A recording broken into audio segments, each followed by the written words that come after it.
I've kept your commandments. I haven't forgotten. I've taken the Misa and given it away. This is the Misa declaration that Moshe tells the Jews their future generations will say once they have settled the land.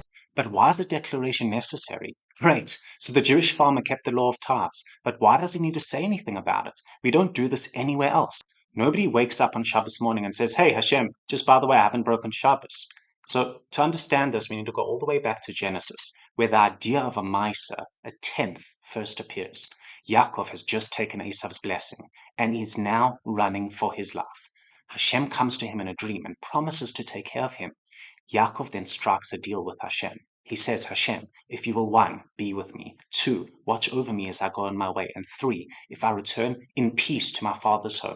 Then, if these 3 elements are met, Yaakov promises to do something for God. Then, everything you give to me, I will separate a tenth for you. So, let's look at Yaakov's life. Were these 3 conditions he set out ever met? Let's look at the first 2 conditions. We see a story full of divine intervention. Miracles happen for Yaakov. Hashem watches over him, saves him from his brother. Yaakov says himself, God has been with me. But does he ever actually give this Misa? No. The Torah never explicitly records that he does. So let's look at the third part. If I return in peace to my father's home. Now, did he return to his father's home? For sure. He comes back from his exile in Lavan's house with his family. He goes back to Canaan where he was born. He's come back to the land.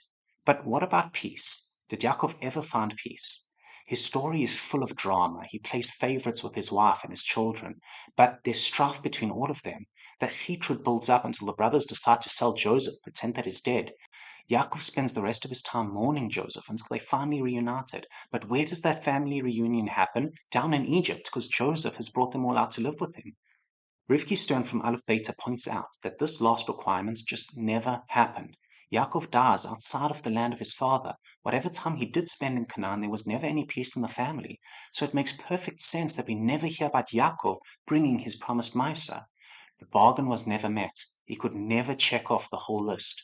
But what about his children, his descendants? Who's got the next opportunity to be in the land of their fathers? It's happening right now. It's the Jews who Moshe is talking to, who are about to enter the land after Egypt, wandering the desert. This is the first time we're going back to the land of our fathers. And now let's listen to how Moshe introduces the mitzvah. When does the law actually come into effect? Only when you enter the land, possess it, and settle there. It's not enough to just come into the land. It's only after the wars were fought, the rest of the nations were driven out. Only once we can possess the land and settle there. Or simply put, once there's peace.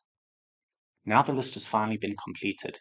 Hashem has been with them, looked after them, and now they finally come home. And they're going to have peace. So we're in a position to go back and better understand the first question. Why did this mitzvah need a declaration? Because think about it. It's been over 240 years. Our forefathers made a promise, owed a debt, and that debt could have been forgotten, lost, forever unpaid. So now when Yaakov's descendants have completed the agreement, it's a huge deal. It shouldn't just be handed over, here you go. No, there's a declaration. I have taken Misa. I have given it away. I have kept your commandments, and I have never forgotten.